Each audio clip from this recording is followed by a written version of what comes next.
Hello friends, आपलं शोभास किचनमध्ये खूप खूप स्वागत। आज बनवते मी पुदिना आणि कैरीची चटणी। त्याच्यात काय काय लागते साहित्य ते आता आपण बघून घेऊया। हिरवी मिरची मी थोडी तळून घेतली, लसूण, पुदिना, कैरी साल काढून किसून घेतली आणि हे एवढे शेंगदाणे, आणि याच्यात आपण नंतर थोडंसं जिरपूड घालणार आहे। हे शेंगदाण्याचंच भांडे, याच्यात हे शेंगदाणे टाकून घेतले, नंतर मिरची, लसूण, पुदिना, कैरी हे सगळं आपण बारीक वाटून घेणार आहे। आणि त्याच्यात वरून टाकते मी थोडीशी जिरी पावडर, आणि हे आता सगळं आपण बारीक वाटून घेऊ। मीठ टाकून घेऊ आपण। आता एकदम स्मूथ पेस्ट करून घ्यायची याची आपल्याला। हे आता आपली चटणी वाटून झाली, असं छान बारीक अशी मी वाटून घेतली चटणी।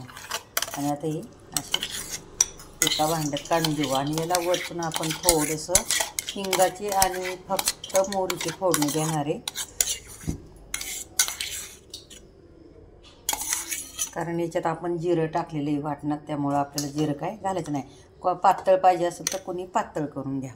तर आता त्यासाठी मी तेल तापायला ठेवलेलं होतं, मी आता त्याच्यात फोडणी देऊन घेते त्या तेलावरती। आणि हे आता मी तेल तापलेलं आहे आपलं, त्याच्यात मोहरी आणि हिंग याचा तडका वरतून देते।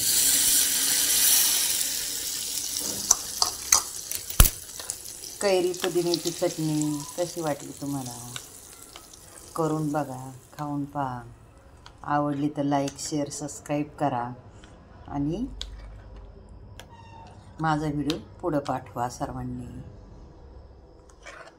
आता मी ही चटणी टेस्ट करून पाहते कशी झाली ते।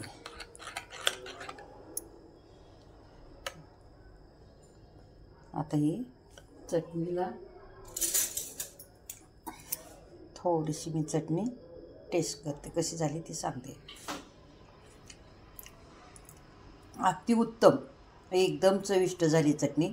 करून सगळ्यांनी पहा, जरूर पहा, कारण झालीच तेवढी अतिसुंदर। Bye, thank you.